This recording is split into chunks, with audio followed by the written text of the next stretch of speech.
Hello viewers, எல்லாருக்கும் வணக்கம். நம்ம அந்த வீடியோவில் 17 அக்டோபர் 2023 மார்க்கெட் அப்டேட்டை பார்க்கலாம். அப்புறம் stocks, BPCL, power grid corp, SBI life insurance இதெல்லாம் இதுக்காக ரேலி ஆச்சுது. யூபிஎல், எல்என்டி, டாடா மோட்டார்ஸ் இதெல்லாம் இதுக்காக விழுந்துச்சு.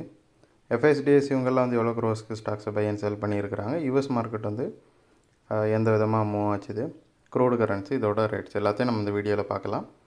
ஃபஸ்ட் வந்து மார்க்கெட் அப்டேட்டை பார்த்துடலாம். அதுக்கு முன்னாடி நீங்கள் என்ன இந்த சேனலை சப்ஸ்கிரைப் பண்ணாமல் இருந்தால் மறக்காமல் சப்ஸ்கிரைப் பண்ணுங்கள். அப்படியே அந்த பெல் ஐக்கானை கிளிக் பண்ணிங்கன்னா டெய்லி அப்டேட்ஸ் தவறாமல் கிடைக்கும். நிஃப்டி பார்த்திங்கன்னா 79 பாயிண்ட்ஸ் வந்து ரேலியாக இருந்துச்சு. சென்செக்ஸ் வந்து 261 பாயிண்ட்ஸ் வந்து ரேலியாக இருந்துச்சு. அப்புறம் ஸ்டாக்ஸ் பார்த்தோன்னா பிபிசிஎல் வந்து 7 பாயிண்ட்ஸ் வந்து ரேலியாக இருந்துச்சு. இது எதனால் பார்த்தோம் அப்படின்னா ஆயில் அண்ட் கேஸ் செக்டர் ஃபுல்லாமே வந்து நல்ல ஒரு ரேலியை காட்டுச்சு இன்றைக்கி. அதனால் பார்த்திங்கன்னா பிபிசிஎல்லும் ரேலியாக இருந்துச்சு.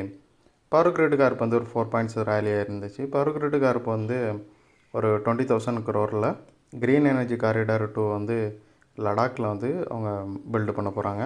ஸோ அது ஒரு ரீசன். அப்புறம் வந்து போர்டு வந்து ஒரு 120 crore டிரான்ஸ்மிஷன் ப்ராஜெக்டில் இன்வெஸ்ட்மெண்ட் பண்ணுறதுக்கு அப்ரூவ் பண்ணியிருக்காங்க. ஸோ இந்த ரெண்டு நியூஸ்னாலேயும் பவர் கிரிட் கார்ப் வந்து ரேலி ஆச்சுது. எஸ்பிஐ லைஃப் இன்சூரன்ஸ் பார்த்திங்கன்னா 26 பாயிண்ட்ஸ் வந்து ரேலியாக இருந்துச்சு. புதுசாக வந்து ஒரு சிஇஓ வந்து அப்பாயிண்ட் பண்ணியிருக்காங்க எஸ்பிஐ லைஃப் இன்சூரன்ஸில்.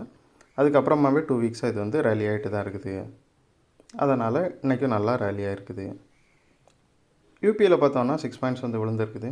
யூபிஎல் வந்து லாஸ்ட்டு இயரோட எண்டிலலாம் நல்லா ரேலி ஆகிட்டு இருந்துச்சு.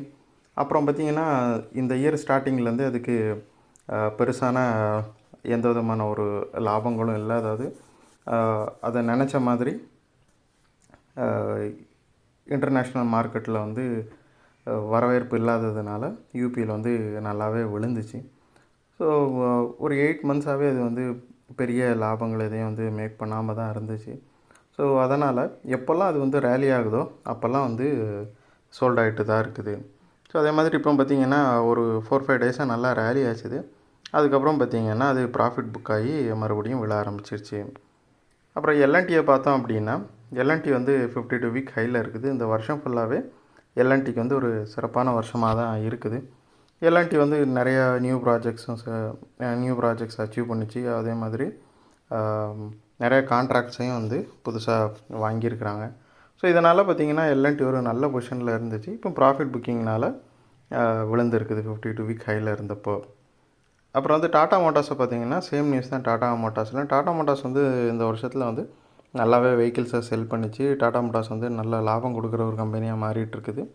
ஸோ அதோட ஜேஎல்ஆர் யூனிட்டும் வந்து நல்லாவே சேல் நடந்துகிட்ருக்குது. ஸோ இதனால் பார்த்திங்கன்னா டாடா மோட்டார் நல்லாவே ரேலி ஆகிட்டுருக்குது. 52 வீக் ஹையில் இருந்துச்சு. ஸோ ப்ராஃபிட் புக்கிங்னால் கொஞ்சமாக விழுந்துருக்குது. எஃப்ஐஸை பார்த்தோன்னா ஒரு 263 crore வந்து பை பண்ணியிருக்கிறாங்க. டிஏஎஸ் வந்து 112 crore பை பண்ணியிருக்கிறாங்க. எஃப்ஐஎஸ் வந்து போன செஷனில் செல் பண்ணாங்க, இப்போ வந்து பை பண்ணியிருக்காங்க. டிஎஸ் வந்து 2 கண்டினியூஸ் செஷனாக பை தான் பண்ணிகிட்ருக்காங்க. ஸோ 2 பேருமே பை சைடு, எஃப்ஐஎஸும் சரி டிஎஸும் சரி 2 பேருமே பை சைடில் இருக்கிறதுனால மார்க்கெட் வந்து இன்றைக்கி கொஞ்சமாக ரேலி ஆகிருக்குது. யூஎஸ் மார்க்கெட்டை பார்த்தோம் அப்படின்னா டவ் வந்து 13 பாயிண்ட்ஸ் ரேலியாக இருந்துச்சு. S&P 500 சேம் பொசிஷனில் தான் இருந்துச்சு. நாஸ்டாக் வந்து 34 பாயிண்ட்ஸ் வந்து விழுந்துருந்துச்சு. யூஎஸில் வந்து ஒரு மிக்சட் எமோஷன் தான் காட்டுது. யூஎஸில் வந்து பெரிய மாற்றங்கள் எதுவும் இல்லை. க்ரூடு பார்த்திங்கன்னா ஒரு 1 பாயிண்ட் வந்து ரேலியாக இருக்குது. 90.86 இருந்துச்சு. கரன்சி வந்து 83.26 இருந்துச்சு அகென்ஸ்ட் இந்தியன் ருப்பி USD. அதுலேயும் பெரிய சேஞ்ச் எதுவும் இல்லை. கோல்டும் பார்த்திங்கன்னா 1936 இருந்துச்சு. 2 பாயிண்ட்ஸ் மட்டும் ரேலியாக இருந்துச்சு. பெரிய சேஞ்ச் எதுவும் இல்லை.